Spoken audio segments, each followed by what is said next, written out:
মই এইটো অনুৰোধ জনাইছোঁ।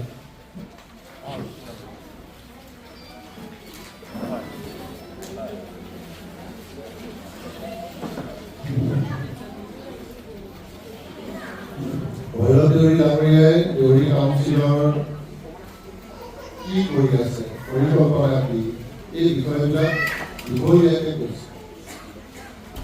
সেইখিনি আৰু মই ৰিপিট কৰি থাকিব বিচাৰোঁ, কিন্তু মই দুই এটা কথা কৈ মই খুব কম সময়ৰ ভিতৰতে মোৰ বক্তব্য সামৰণি কৰিম। আমাৰ যিখন দিছপুৰৰ চৰকাৰ, এই চৰকাৰখনৰ কাম কাজতো আপোনালোকে অধিক মনোনিৱেশ, সেইটো কৃষি খণ্ডতে হওক, শিক্ষা খণ্ডতে হওক বা স্বাস্থ্য খণ্ডতে হওক, আৰু তাৰ পৰা আমি কি কৰিব পাৰোঁ, আৰু আমাৰ সমাজখনৰ ক'ৰবাত অকণমান অসুবিধা পাইছে নেকি, সেই অসুবিধাখিনি একচুৱেলি আমাৰ দেউৰী কাউন্সিলৰ পৰা আপোনালোকে কৰি ল'ব। কাৰণ দেউৰী কাউন্সিলৰ পুঁজিটো বহুত বেছি নহয়, কিন্তু আমাৰ বিভিন্ন কাম কাজত আমাৰ কিছুমান বিশেষ সমস্যা ৰৈছে। গতিকে সেই সমস্যাখিনি নাইকিয়া কৰি যাতে আঁচনিখন আপোনালোকে ভালকৈ ল'ব পাৰে, উপকৃত হ'ব পাৰে, তাৰ ব্যৱস্থা কৰিলেহে মই ভাবোঁ দেউৰী ৰাইজ আৰু বেছি উপকৃত হ'ব। এতিয়া আজি হেণ্ডলুম ছেক্টৰৰ পৰা শিপিনীসকললৈ সূতা বিতৰণ কৰিছে, কিন্তু কেন্দ্ৰীয় চৰকাৰ আৰু অসম চৰকাৰৰ কিছুমান আঁচনি চলি আছে। সেই আঁচনিখিনি কি, সেইখিনি লোৱাৰ পিছত আমাৰ দেউৰী মানুহখিনিৰ মাজত কি অলপমান অসুবিধা থাকি গৈছে, সেই কামখিনি কৰি ল'লে সেই আঁচনিখন আপোনালোকে ভালকৈ ৰূপায়ণ কৰিব পাৰে, আৰু সেই কামখিনি দেউৰী সমাজৰ সেই পইচাটোৱে আপোনালোকক সুন্দৰভাৱে জড়ি যাব। এতিয়া আমাৰ কৃষি বিভাগত আমি FPO বনাই আছোঁ বা বীজ দি আছোঁ, মাজে মাজে আমি সাৰ দি আছোঁ, আমাৰ চলাৰ পাম্প ছেট দি থকা হৈছে, ডিজেলৰ পাম্প ছেট দি থকা হৈছে, ইলেক্ট্ৰিক পাম্প ছেট দি থকা হৈছে। সেইখিনি দিয়াৰ পিছতো আমাৰ খেতিয়কৰ কৃষকৰ আৰু কিছুমান অসুবিধা থাকে। সেই অসুবিধাখিনি যদি দূৰ কৰা যায় তেতিয়াহ'লে দেউৰী কাউন্সিলৰ পৰা আপোনালোকক বেছি পইচা পায়। মই সেইকাৰণে ভাবোঁ যে দিছপুৰৰ চৰকাৰে দিয়া আঁচনিসমূহতো আপোনালোকে ওতঃপ্ৰোতভাৱে জড়িত হ'ব। আৰু মই কালিও জিলা প্ৰশাসনৰ লগত কথা পাতিছোঁ, আমি তিনিজন বিধায়ক, ভুৱন পেগু ডাঙৰীয়া, ৰমেশ পেগু ডাঙৰীয়া, আমি কথা পাতিছোঁ, বা জীৱন গগৈ ডাঙৰীয়াৰ লগত, যে আমি গামোচা দিবলৈ কাৰোবাক নিমন্ত্ৰণ জনাব লাগে। আমাৰ কৰ্ম দেখুৱাবৰ কাৰণেহে আমি কাৰোবাক নিমন্ত্ৰণ জনালে ভাল। তো মুখ্যমন্ত্ৰীক মই এইকাৰণে নিমন্ত্ৰণ জনোৱাৰ আগতে আমি কি এনেকুৱা এটা বিষয়, যিটো বিষয় আমি মুখ্যমন্ত্ৰীক দেখুৱাব লাগে, আৰু মুখ্যমন্ত্ৰীও এইটো একোবাৰ তেওঁ চাই, যাতে তেওঁ ভাবে যে এইটো আঁচনি বৰ ভাল হৈছে, অসমৰ বিভিন্ন প্ৰান্তলৈকে নিব পৰা যায়, সেই কথাটোহে আমি বেছিকৈ ভাবোঁ। মই কালিও জিলা প্ৰশাসনক কৈছোঁ, কোনটো বিষয় দেখুৱাব এইটো আপোনালোকে নিজে ঠিক কৰক।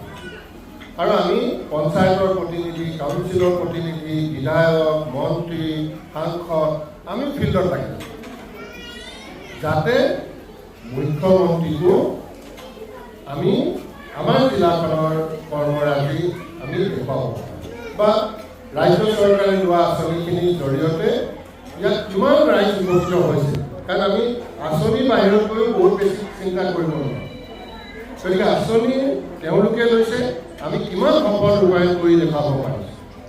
তো সেই বিষয়বিলাকহে এতিয়া আটাইতকৈ বেছি প্ৰাসংগিক হৈছে। মই সেইকাৰণে ভাবোঁ যে আমাৰ দেউৰী ৰাইজেও সেই বিষয়বিলাক আমি চিন্তা চৰ্চা আমি কৰিব লাগে। এইকেইটা দিনত নিশ্চয় মুখ্যমন্ত্ৰীয়ে কৈ আছে যে আমি গাখীৰ বহুত উৎপাদন কৰিম, মাছৰ উৎপাদন কৰিম, আমি কৃষি উৎপাদন আমি বঢ়াম। আমি আমাৰ দুনাই সমষ্টি আমি তাত কেনেধৰণে আমি অংশীদাৰী আমি হ'ব আমি কেনেকৈ অসমৰ চবতকৈ বেছি উৎপাদন কৰিব পাৰোঁ এতিয়া আপোনালোকে নিশ্চয় দেখিছে কৰবাত যদি 100 লিটাৰৰ গাখীৰ উৎপাদন হৈছে তাত লগে লগে চৰকাৰে কিনা ব্যৱস্থাখিনি আমি কৰি দিছোঁ আজি গোগামুখত গাখীৰ কিনো অলপ চলপ আছে বৰদলনিত কিনো ধেমাজিত কিনো গোলাঘাটত কিনো চিচিকল ঘৰত কিনো এবাৰ লাইব্ৰেৰীত নাও বিচাৰিছে প্ৰকৃততে মুনমুনি চাপৰিৰ পৰা গাখীৰখিনি লাইব্ৰেৰীলৈ আহিলে নাওখনেই নাই সেইকাৰণে এই নাওখন যদি দেউৰী যদি গোটেইখিনি গাখীৰ উৎপাদন কৰা কৃষকসকল আছে তেতিয়াহ'লে নাও এখন দিলে সেই গোটেই কৃষকখিনি লাভান্বিত হ'ব কাৰণ সেই মুনমুনি চাপৰি মেচাকি চাপৰি মানুহখিনিয়ে ঘাঁহে ঘাঁহ তাত সেইকাৰণে তাতে গৰু চৰাইছে কিন্তু মূল সমস্যাটো কি হৈছে গাখীৰখিনি লৈ আহিবলৈ ভাল নাও এখন তো সেইকাৰণে নাও এখন কালি মই বেছি কৈছোঁ যে ইমিডিয়েটলি নাওখন কোন মানুহে বনাব পাৰে ভালকৈ বনাব পাৰে ভাল কাঠ পানীত নপচে ইমিডিয়েট অৰ্ডাৰ দিব ডিচিও কৈছে যে ময়ো এইকেইদিনৰ ভিতৰতে নাওখন দিয়াৰ ব্যৱস্থাখিনি কৰিম মই এইকাৰণে কৈছোঁ যে যেতিয়া এটা বস্তু গাখীৰ উৎপাদনত যিখিনিয়ে কৰি আছে তেওঁলোকৰ সমস্যা কিন্তু এতিয়া নাওতেহে হ'ব আৰু আমি যিকোনো এটা কাম কৰাৰ আগতে অকণমান তাতে বজাৰখনো আমাৰ কি হ'ব কি অসুবিধা বজাৰখন আছে বজাৰখনলৈ নিবলৈ আমাৰ কি অসুবিধা হয় ইত্যাদি ইত্যাদি কথাখিনি ভাবিয়ে আমি কৰ্মটোত লাগিব নহ'লে আমি ঢেৰ বিলাহী উৎপাদন কৰিলোঁ কেইদিনমান আগতে দেখিছোঁ ক'ৰবাত বিলাহীৰ দাম নাই পেলাই দিছে জলকীয়া দাম নাপায় ক'ৰবাত পেলাই দিছে যাতে ভৱিষ্যত আমাৰ সেইটো নহয় আমি যিটো কৰ্ম কৰিম তাৰ ফলটো আমি পাবই লাগিব তাৰ উচিত মূল্য আমি পাবই লাগিব তো সেইকাৰণে এই বিষয়বিলাক খুব ইম্পৰ্টেণ্ট সেইকাৰণে ডেইৰী কাউন্সিলৰ আমাৰ ৰাজেশ ভাইও আছে এই কথাবিলাক আমাৰ সমাজখনত চৰ্চা হ'ব লাগে এইখিনি খেতি কৰিছোঁ ক'ত বিক্ৰী কৰিম এইটো কৰিবি ক'ত বিক্ৰী কৰিম বা কিবা কাৰণত এদিন অসম বন্ধ হৈ গ'ল কেনেকৈ তই এইখিনি সংৰক্ষণ কৰিবি ইত্যাদি ইত্যাদি কথাখিনি পতাৰ দৰকাৰ আছে মই ইয়ালৈ অহাৰ আগতে আমি চিলাপথাৰতে 450 আমাৰ গাহৰি পালন কৰা মানুহক দানা দি আহিছোঁ আৰু বিজ্ঞানীসকল আহিছে গোটেই উত্তৰ পূৰ্বাঞ্চলৰ ৰাণীৰ যিটো গাহৰি ৰিচাৰ্চ চেণ্টাৰ আছে তাৰ পৰা বিজ্ঞানীসকল আহিছে দানাখিনিও লৈ আহিছে 450 মানুহ আৰু কিছু কথাও কৈ যাবৰ কাৰণে আহিছে আৰু আমাৰ দলৰ ফালৰ পৰাও এখন কৃষকৰ মানে যিটো ট্ৰেইনিং প্ৰগ্ৰেম এটাও তাতে সংযোগ কৰা হৈছে তো মই কৈ আহিছোঁ যে দানাখিনি লোৱাতকৈ গাহৰিটোৰ সমস্যাবিলাকৰ কথা তেওঁলোকে ক'ব সেইখিনি আমি ভালকৈ বুজি ল'ব পাৰিলে ভাল তো মোক ডেইৰী কাউন্সিলৰ চিফে কৈছে যে এনেকুৱা প্ৰগ্ৰেম মোকো কেইটামান জেগাত কৰিব কিমান চাইণ্টিষ্ট লাগে আৰু আচৰিত হ'ব আপোনালোকে অসমৰ ভিতৰত আটাইতকৈ বেছি যদি এতিয়া চাইণ্টিষ্ট আছে বিজ্ঞানী আছে সেইখনে জিলা হ'ল আপুনি মুৰ্গী পুহো বুলি ক'লে তাৰো চাইণ্টিষ্ট আছে আপুনি যদি বোলে আম কঁঠাল খেতি কৰোঁ বুলি ভাবে তাৰো চাইণ্টিষ্ট আছে গৰুৰ কাৰণে বেলেগ চাইণ্টিষ্ট আজিতো গাহৰি চাইণ্টিষ্টকেইটা আহিলে ধান খেতিৰ কাৰণে চাইণ্টিষ্ট আছে তো এইকাৰণে বিভিন্ন ধৰণৰ কমচে কম 100ৰ ওপৰত আমাৰ চাইণ্টিষ্ট আছে গতিকে চাইণ্টিষ্টবিলাকৰ আমাৰ এই জিলাখনত অভাৱ নাই তো মোৰ এটাই অনুৰোধ আপোনালোকে প্ৰথম অসম চৰকাৰখনৰ পৰা বস্তুখিনি ল'বলৈ চেষ্টা কৰক লোৱাৰ পিছত আপোনালোকে কিছু অসুবিধা পাব অকণ অসুবিধা পাব সেই অকণ অসুবিধাকেইটা যদি ডেইৰী কাউন্সিলৰ অকণমান পইচাটোৱে মিট আপ কৰি দিব পাৰে চবে যদি গাখীৰ পোহে মুনমুনি চাপৰিত গৈ নাওখন কিনি দিব পাৰিব নাওখন কিনিবলৈ ডেইৰী কাউন্সিলৰ তাক 50 লাখ টকা দিয়ে নাওখনৰ দাম মাত্ৰ 2 লাখ তেতিয়া পইচা বাচিয়ে যাব পইচাটো বাচি যাব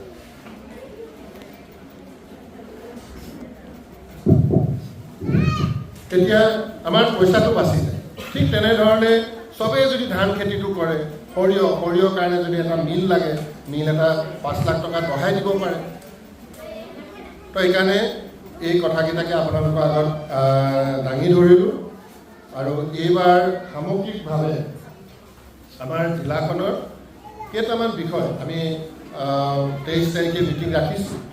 গোটেইকেইজন বিধায়ক আমি আমাৰ ইয়াত থকা প্ৰায়সকলে তাতে যোগদান কৰে, কেতিয়াবা কাউন্সিলকো আমি মাতোঁ। তো এই কথাখিনিও আমি ভাবিছোঁ যাতে আমাৰ কৃষকসকল বিভিন্ন ধৰণৰ খেতি কৰে। মই এইটো কোৱা নাই যে চবকে গাহৰি পুহিব, কোনোবাই ছাগলী পুহিছে, কোনোবাই হাঁহ পুহিছে, কোনোবাই মুৰ্গী পুহিছে, কোনোবাই গাই গৰু পুহিছে। তো বিভিন্ন ধৰণৰ কৰ্মৰাজি, যাতে সেই কৰ্মৰাজিত আমি কেনেকৈ সহায় কৰিব পাৰোঁ সেই বিষয়বিলাকৰ ওপৰতো সেইবিলাকত ভালকৈ চৰ্চা হ'ব। গতিকে মই আৰু বেছি দীঘলীয়াকৈ বক্তব্য ৰাখিব বিচৰা নাই। সকলোলৈকে শুভেচ্ছা জনাইছোঁ। আপোনালোকে যিখিনি দেউৰী কাউন্সিলৰ পৰা অনুদান পাইছে সেইখিনি সৎ কামত লগাওক। তাৰ পৰা আপোনালোকে স্বাৱলম্বী হ'বলৈ আপোনালোকে চেষ্টা কৰক। আপোনালোকে যদি ভালকৈ বজাৰত চায়, যিকোনো এখন দোকান, কোনোবাই মাছ কাটি আছে, কোনোবাই গাহৰি, তাক 10,000 টকা পুঁজি নালাগে কিন্তু। যিকোনো এখন দোকানত যদি আজি আপুনি গৈ চায় 10,000 টকা মাল বস্তু লোৱাই নাই, তাতকৈ কম টকাৰে তেওঁলোকৰ ব্যৱসায়টো চলি আছে আৰু ঘৰখন চলাই আছে। কিন্তু আপোনাৰ 10,000 টকা আছে বুলিয়ে সেই জেগাডোখৰ কিন্তু কাইলৈ পাই যাম বুলি ভাবিলে নহ'ব। আপুনি কাষতে গাহৰি লৈ ৰৈ থাককচোন, আপোনাৰ মই নিকিনিব গাহৰি বেয়াই হৈ যাব। গতিকে ইমান সহজ নহয় যে গাহৰি কাটিলেই মানুহে লৈ যাব, তেনেকুৱা হ'ব।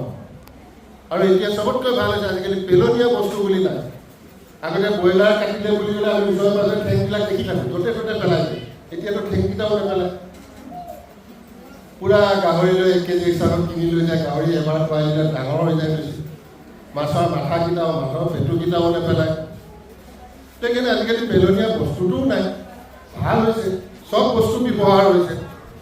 কিন্তু অকণমান জ্ঞানটো বঢ়োৱাৰ বহুত বেছি প্ৰয়োজন। আৰু আজিৰ দিনটোৰ গোটেই ব্যৱসায়, খেতিটো এটা ব্যৱসায়, এই গোটেই বস্তুখিনি মূল বস্তুটোৱে হৈছে জ্ঞান।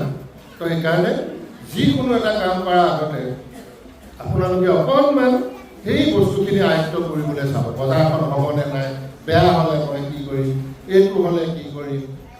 কাৰণ আজিকালি মানুহে কেৰেলাও শুকাই থৈ দিয়ে বাৰিষা কালত, বিলাহীও শুকুৱাই, পেলনীয়া বুলিবলৈ একো নাই। কিন্তু যদি সেই বস্তুটোকে যদি তেওঁ মানে মনত নধৰে যে মই বিলাহীকেইটা শুকুৱাই থৈ দিওঁ বা কেৰেলাটো শুকুৱাই থৈ দিওঁ, সেইখন যদি নাজানেতো সেইখন পেলাই দিব লাগিব। সেইকাৰণে এই কথাকেইটাইহে অকণমান আপোনালোকে চিন্তা চৰ্চা কৰিব। আৰু আহি থকা দিনবিলাকত আমাৰ যিখিনি দেউৰী ৰাইজ আছে, অলপমান ভিতৰতে আছে, সেই মাথাউৰিটো ভুৱন পেগুৱে এইবাৰে ৰাস্তাও বনাই দিবৰ কাৰণে, যেনেকৈ মাজুলীলৈ যোৱা ৰাস্তাটো হৈ গৈছে, ইয়াৰ পৰা অকণমান কৰি দিলে লগে লগে কুলি বজাৰ লাগিলে, কুলি বজাৰ লগাৰ লগে লগে আপোনালোকে এই বিহপুৰীয়াত দলংখন বনাই আছে। দলংখনো এই কেইদিনমানতে ওলাই যাব, এখনটো ওলাই দিলে, এখন অকণমান বাকী আছে। লগে লগে আপোনালোকে দেউৰী কাউন্সিলৰ হেডকোৱাৰ্টাৰ নাৰায়ণপুৰ আপোনালোকে পাই যাব। সেইকাৰণে এইবাৰ মাথাউৰিও বস্তু বুলি আপোনালোকৰ কুলি বজাৰলৈকে যাব। তো সেইকাৰণে মাথাউৰি হৈছে কাৰণে ভাল হৈছে সেইটো নহয়। এতিয়া য'ত মাথাউৰি বনাই দিছোঁ তাত আকৌ খেতি নোহোৱা হ'ল, পানী নাই, খৰাং হৈছে। গতিকে কোনো এটা বস্তুৱে স্থায়ী নহয়, যে সমস্যা নাইকিয়া হৈ যাব তেনেকুৱা নহয়। মাথাউৰি মাৰি দিয়াৰ পিছতো সমস্যা আৰু বেছিহে ওলাইছে। আগতেতো মাথাউৰিটো নাথাকোঁতে গোটেইটো খোলা থাকে, পলস পেলাই দিয়ে, সৰিয়হ খেতিটো ভাল হয়। এতিয়াতো এনেকুৱা হৈ গ'ল, সাৰো নাপাব, ইটোও নাপাব, পানীও নাপাব, একোডালেই নহয়। সেইকাৰণে সমস্যা থাকিব, কিন্তু আমিও কেনেকৈ সহবাস কৰিব পাৰোঁ সেই বস্তুটো আমিও চিন্তা কৰাৰ আৱশ্যকতাটো আছে। পুনৰ এবাৰ দেউৰী কাউন্সিলৰ চিফ ভৈৰৱ দেউৰী আৰু ৰাকেশক বহুত বহুত ধন্যবাদ জনাইছোঁ। আপোনালোককো অভিনন্দন। বিশেষভাৱে দেউৰী কাউন্সিলৰ কিছু আৰ্থ সামাজিক আঁচনি চেক ডিষ্ট্ৰিবিউশ্যন আছিলে, আত্মসহায়ক গোটৰ চেক ডিষ্ট্ৰিবিউশ্যন আছিলে, বেমাৰীসকলৰ চেক ডিষ্ট্ৰিবিউশ্যন আছিলে, আৰু ছিনিয়ৰ চিটিজেনৰ কিছু চেক ডিষ্ট্ৰিবিউশ্যন ইয়াত এটা প্ৰগ্ৰেম আছিলে। আৰু দেউৰী কাউন্সিলৰ চিফ আছিলে, স্থানীয় মেম্বাৰ, মিচিং কাউন্সিলৰ মেম্বাৰসকল আছিলে, আমাৰ তিনিওটা দলৰ প্ৰতিনিধিসকল আছিলে। খুব এটা সুন্দৰ পৰিৱেশত আমি চেকবিলাক ডিষ্ট্ৰিবিউশ্যন কৰিলোঁ আৰু আশা ৰাখিছোঁ এই চেকসমূহৰ জৰিয়তে ৰাইজ উপকৃত হ'ব। আৰু বিশেষভাৱে আজি আমি অনুৰোধো জনাইছোঁ যে দেউৰী কাউন্সিলৰ পুঁজি অকণমান কম থাকে, কিন্তু আমাৰ ৰাজ্য চৰকাৰৰ আঁচনিসমূহ প্ৰথমতে লৈ তাৰপিছত যদি কিবা ক্ৰিটিকেল গেপ থাকে, সেই গেপবিলাকত যাতে দেউৰী কাউন্সিলৰ পইচাটো ব্যৱহাৰ কৰে, সেইটো কাৰণে আমি অলপ অনুৰোধ জনাইছোঁ। তেতিয়াহ'লে কম পইচাৰে তেওঁলোকে বেছি কামখিনি কৰিব পাৰিব। আজি এইকেইটা বিষয় লৈ আজি এই অনুষ্ঠানটো